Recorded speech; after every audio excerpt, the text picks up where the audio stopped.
Welcome to you all. Hello everyone, welcome to you all. This is my new YouTube channel, myself Neeraj Karki, and this is Let's my make first learning a video. fun. In this video, we are going to learn about one of the most interesting topics from chemistry. They are ionization energy and electron affinity. Hope you all will enjoy the learning. So stay with me till the end. Let's begin. Ionization. So, what do you mean by ionization? Simply, ionization is the process of removal of electron from an isolated atom to form a positive ion. Let us suppose a atom having electron in the valence shell. The process of removing the electron is generally known as ionization. The atom must be isolated, means unbounded, as well as it must be in gaseous state. And while coming to the next topic, we have ionization energy first, I1, and ionization energy second, I2. Amount of energy required to form a monovalent positive cation is known as ionization energy. First, we can clarify it using an example. Suppose there is an aluminium atom. If we supply some energy, it ejects an electron. Thus, it forms an positive ion, that is Al plus. Thus, amount of energy given to the unbounded or isolated gaseous aluminium to eject its one electron to form Al plus, that is a cation, a positive cation, is known as ionization energy first, as well as amount of energy given to this cation. Again, if we supply some of the energy to this cation, thus it will eject another electron. Thus it will form Al plus plus, Al plus plus. So, amount of energy given to a positive cation to form dipositive cation means if we supply some energy in plus charge, it will form two plus charges. That is known as ionization energy second. While going through the text, amount of energy required to remove the most loosely bounded electron from an isolated gaseous atom to form a cation is known as ionization energy first. Likewise, if you again supply the energy to this cation, it will again eject another electron. Thus, the supplied energy is known as ionization energy second. So this is the difference between ionization energy first and ionization energy second. So ionization energy is measured in electron volt or kg per volt. So value of ionization energy second is greater than that of ionization energy first. I2 is greater than I1. When I1 is given, then a monopositive cation is formed, that is Al plus. From Al, after giving I1, Al plus is formed. Therefore, from a neutral atom, a positive cation is formed. Positive cation means deficiency of electron. Deficiency of electron means increment of the effective nuclear charge. Initially, 13 protons of aluminium were acting upon 13 electrons of the aluminium, but now after giving ionization energy, in the valence shell only 2 electrons will left. Initially there were 3 electrons. After giving ionization energy first, 2 electrons will left. Thus effective nuclear charge will increase. Initially 13 protons were acting upon 13 electrons, but now 13 protons will act upon 12 electrons. Thus net nuclear charge will increase. Thus the valence electrons, the remaining 2 valence electrons, will be held more tightly to the nucleus. They will be held more tightly to the nucleus due to increment of the nuclear force of attraction, which will result a more amount of energy to remove these 2 electrons. Thus I2 is greater than I1. What I mean to say is, in an cation, the nuclear charge is more, the effective nuclear charge is more than the neutral atom. Thus, more amount of energy will require to remove the loosely bonded electron from the cation. And another point, ionization energy measures how tightly electrons are held to the atom. Means more the ionization energy means more tightly the electrons are held to the nucleus, or electrons are held to the atom. If more amount of energy required to remove the electron signifies they are held more tightly to the nucleus, and vice versa. And there are some factors affecting the magnitude of the ionization potential. They are effective nuclear charges, principal quantum number, scaling effect, half-filled and completely filled orbitals, nature of the orbital, and the extent of the penetration of valence electron. First factor affecting the ionization potential is effective nuclear charge. Factors affecting the magnitude of ionization potential are effective nuclear charge, atomic size, principal quantum number, shielding effect, half-filled and completely filled orbitals, nature of orbital, and the extent of penetration of valence electron. We will target each of the factor one by one. Firstly, effective nuclear charge. Greater the magnitude of nuclear charge, higher the amount of energy is needed to remove the outermost shell electron. Thus, increase of magnitude of effective nuclear charge will directly cause ionization potential to increase. Let us take an example. The ionization energy of Mg is greater than that of Na. There are 12 positive charges in Mg, while in Na there are 11. Thus, due to the increment of the nuclear charges, ionization energy will increase. Mg will have more ionization than Na because the effective nuclear charge is more in Mg than that of Na. Another factor like half-filled and full-filled orbital size also affect, but we'll target that in the later part. So another factor is atomic size. As the atomic size increases, that is distance from the nucleus to the shell increases, the nuclear force of attraction will decrease. We know electrostatic force of attraction is inversely proportional to the distance between the center of the charges. Thus, increase in the distance between the charges, that is increase of the atomic size, will cause electrostatic force, that is nuclear force, to decrease. Thus, they will be held less tightly with the nucleus. Thus, a small amount of energy will be required to remove them. Thus, increase in atomic size will cause effective nuclear charge to decrease. Thus, less energy will be required to remove the electron from outermost orbit, outermost shell. In the note, greater is the atomic size of an atom, more far is the outermost shell electron from the nucleus, and hence lesser will be the force of attraction exerted by the nucleus on the outermost shell electron. Thus, higher value of atomic radius of an atom, lower the ionization energy. And while talking about the principal quantum number, its explanation is as same as that of the atomic size.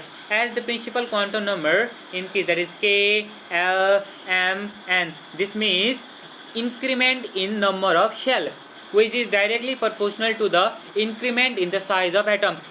In each, as the number of shell increase, means the size of atom will also increase. Number of shell means increment of number of shell means increment in the size of an atom, which we have already discussed. Thus, as the number of cell will increase, effective nuclear charge will decrease.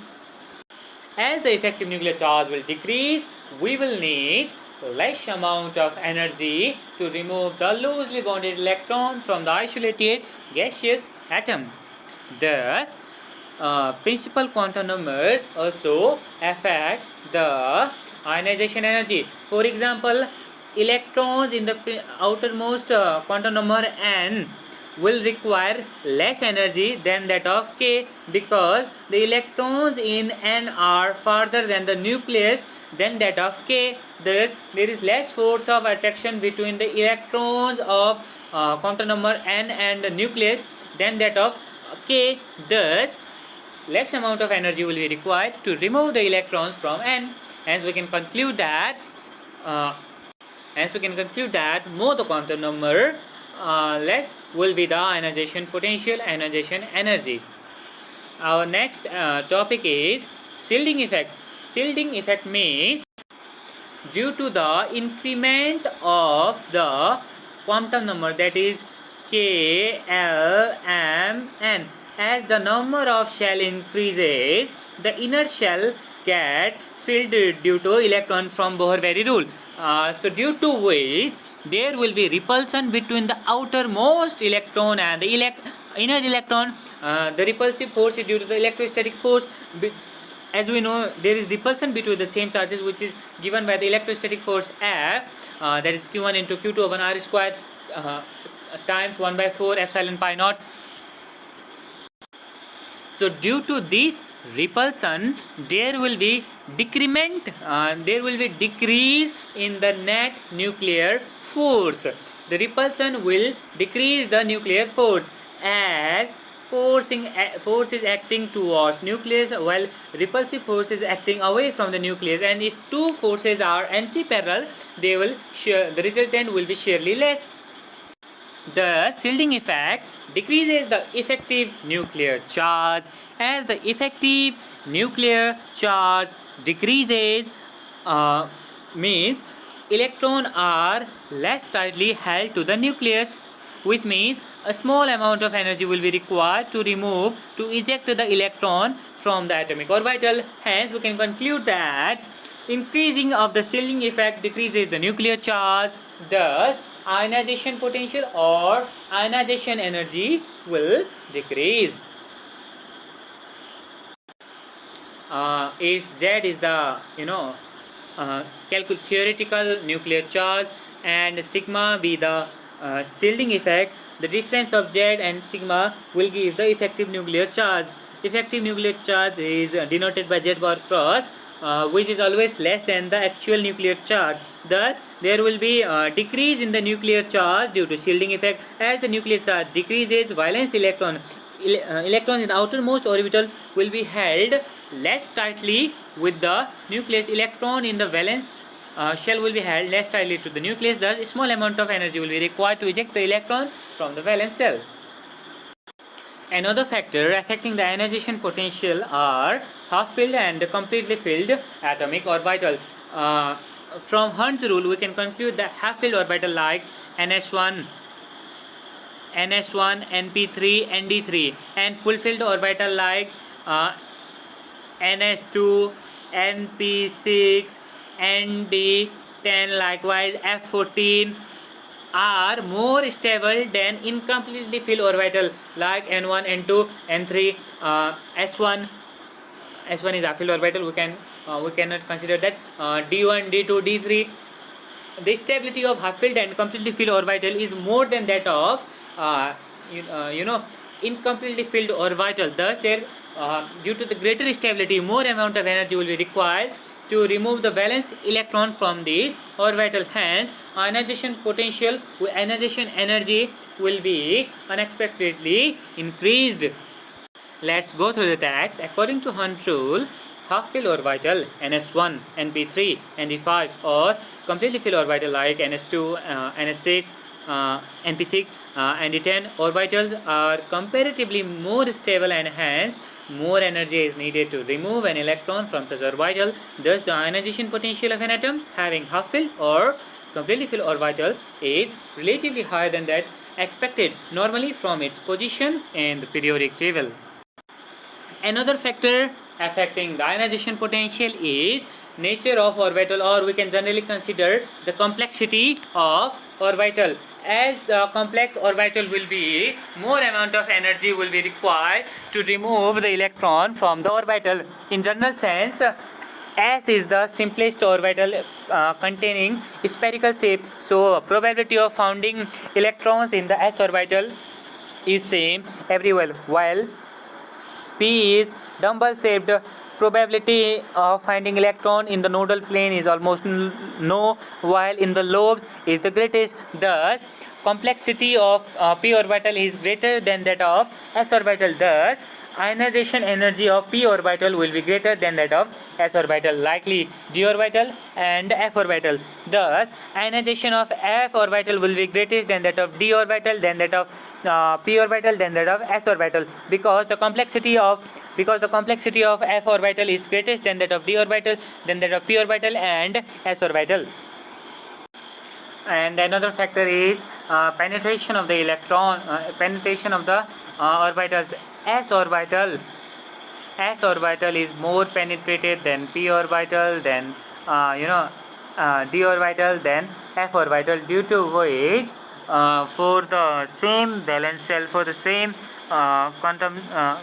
quantum number, due to the greater penetration of s orbital, p orbital, d orbital, due to the comparative penetration, there will be difference in ionization energy of these orbitals. As well as I want to add some due to poor penetration of d and f orbital, there is a d block contraction and lengthened contraction is generally occurred.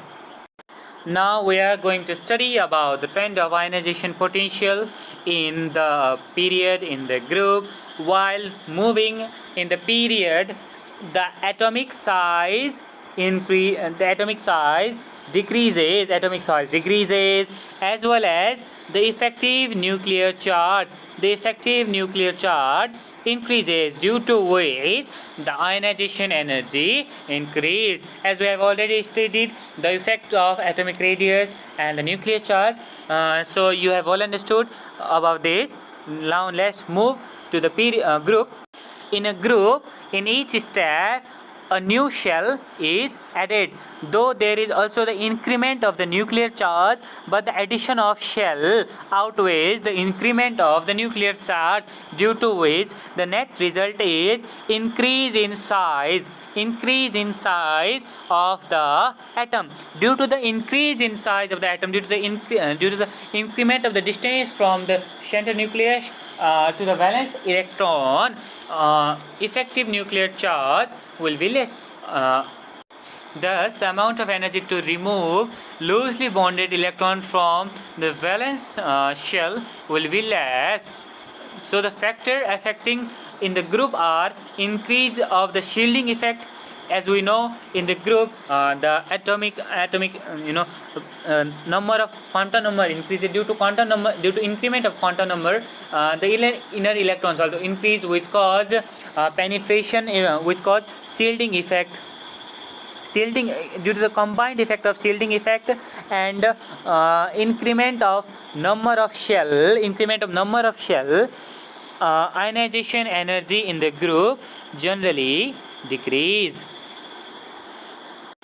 As we have already discussed the trend of ionization energy in the group, let's go through the text. As goes down a column, less energy is required to remove the first electron. For atoms in the same group, Z effective means effective nuclear charge is essentially the same, but the valence electrons are farther from the nucleus. As I have already said, in the group, in each step, the number of cells are increased with the increment of number of cells. There is net increase in the nuclear size. Thus, the nuclear size cause the effective nuclear charge to decrease. Thus, electrons of the valence shell are held less tightly with the nucleus. Thus, a small amount of energy will be required to eject these electrons. Thus, as we go down in the group, the atomic size generally increase in atomic size cause ionization energy to decrease. In the row or in the period, as we go from left to right, atomic size decrease. Due to the decrease of atomic size, a valence electron and the nucleus. Nucleus and the valence electron in the decreased atomic size are more closer, due to which there is more nuclear force of attraction between them. Thus, they are more tightly held to the nucleus. Thus, more amount of energy will be required to eject those electrons. Hence, ionization energy will increase. The text is as same as I have explained, so go through the text by yourself.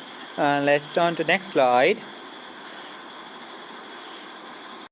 Elements in the lower left of the periodic table tend to have lower ionization energy than those in the upper right. These are the elements of the lower left, while these are the elements of the upper right. They are generally inert gases. Inert gases means fulfilled atomic orbitals. So they are having greatest ionization energy due to the greatest stability, while the elements of the lower left, like rubidium, cesium, potassium, have greater atomic size, due to which effective nuclear charge from nucleus to the valence electron is less, due to which less amount of energy will be required to eject the electron. Thus, ionization energy will be less. Thus, we can conclude ionization energy of the lower left elements is less than that of upper right. Thus, we have finished the topic ionization potential. Now, let's move on to the another topic, electron affinity. Electron affinity. Affinity means generally a likening, a phily. Electron affinity in general sense is a tendency of an element to attract the electron, to accept the electron, tendency of an element to accept the electron.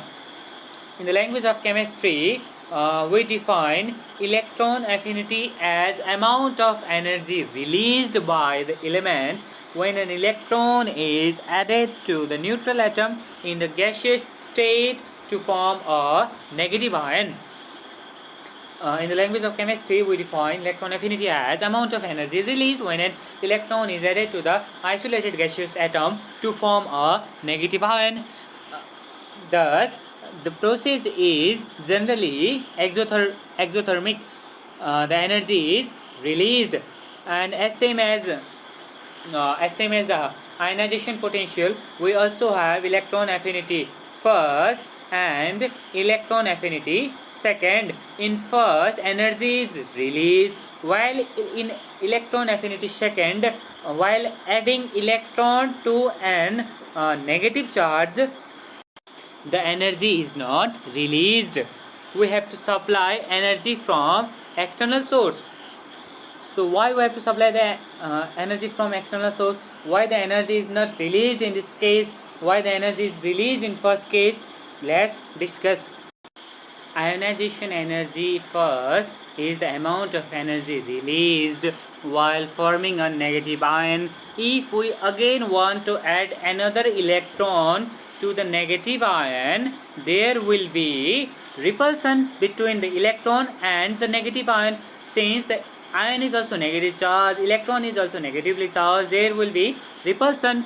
Thus, the ion will have less tendency to accept the electron. We will have to supply the energy from external in order to add electron to the negative ion. Thus, in ionization energy second, we have to supply a certain amount of energy to form a dinegative ion. So, while defining it in terms of the language of chemistry, second, electron affinity of an element is defined as the amount of energy required to add one more electron to the mononegative anion to form dinegative anion. Let's summarize it. Suppose there is an element N. If an electron is added to the element, certain amount of energy is released. That is electroaffinity first.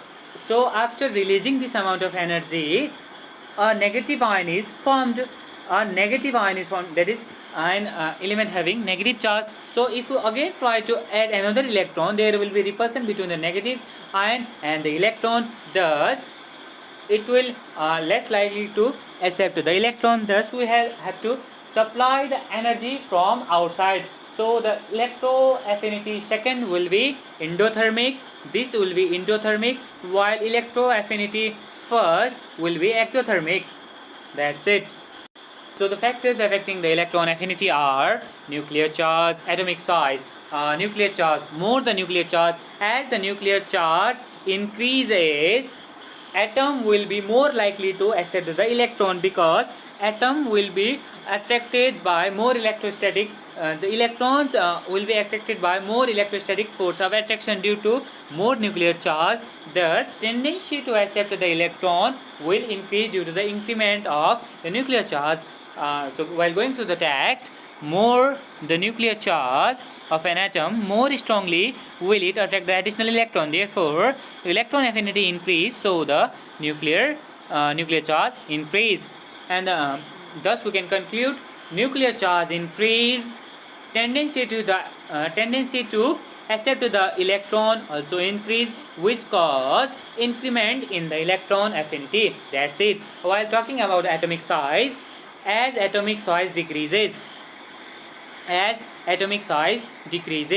the distance between the nucleus and outer and the coming electron also decreases, due to which decrease in the distance between the nucleus and the coming electron cause the electrostatic force of attraction to increase, because it is inversely proportional to the distance. As the distance decrement in distance means decrease in atomic size. As the atomic size decrease, then the distance decrease. Due to the decrease in distance, the electrostatic force or nuclear force of attraction will increase. Due to the increment in the nuclear force of attraction, the tendency to accept the electron will increase. Thus as atomic size decrease, electron affinity also increase.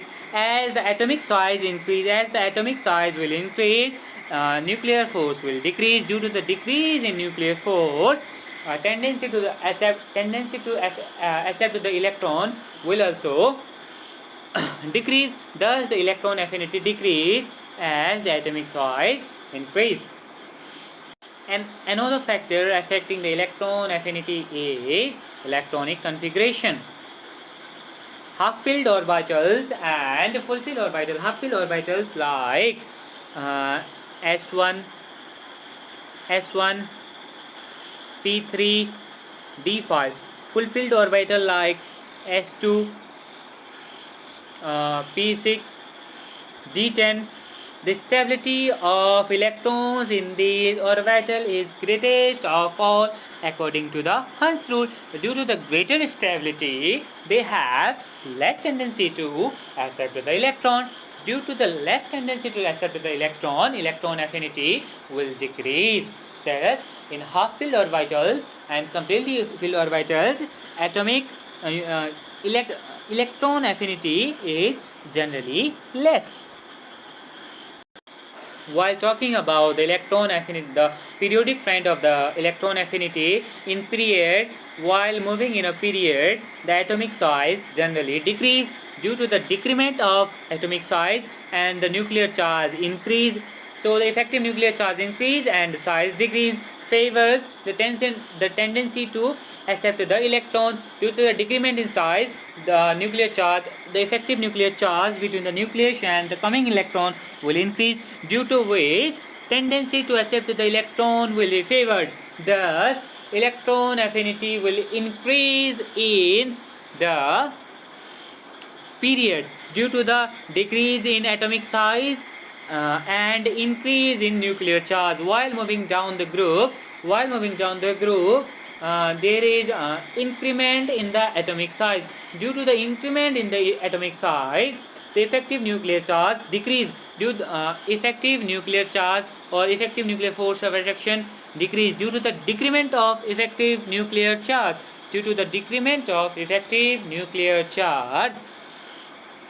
tendency to accept the electron, the tendency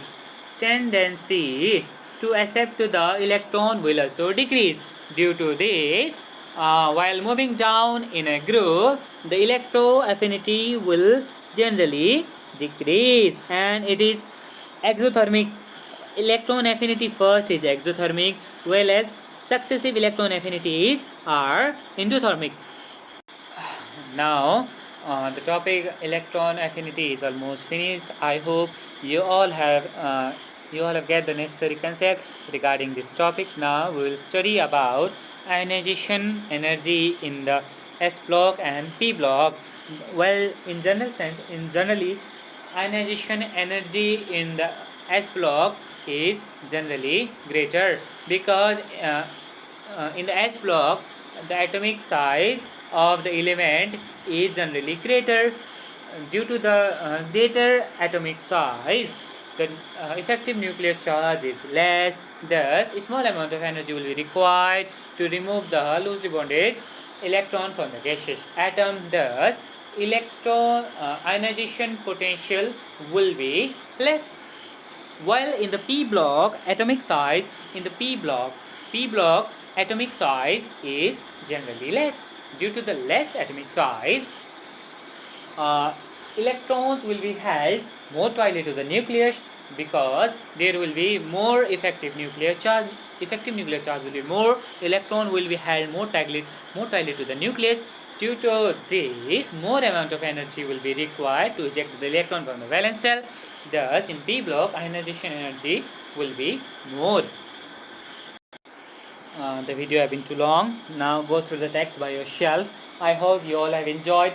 Actually, these slides are not mine. I have collected these slides from the internet. I am not the original author of these slides. So if you have any queries, do comment. If you like my video, the support, if I get my expected support, I will keep on posting the videos and will make the experience of your learning more enjoyable. So thank you. Stay healthy, stay focused. Best of luck everyone for your exams.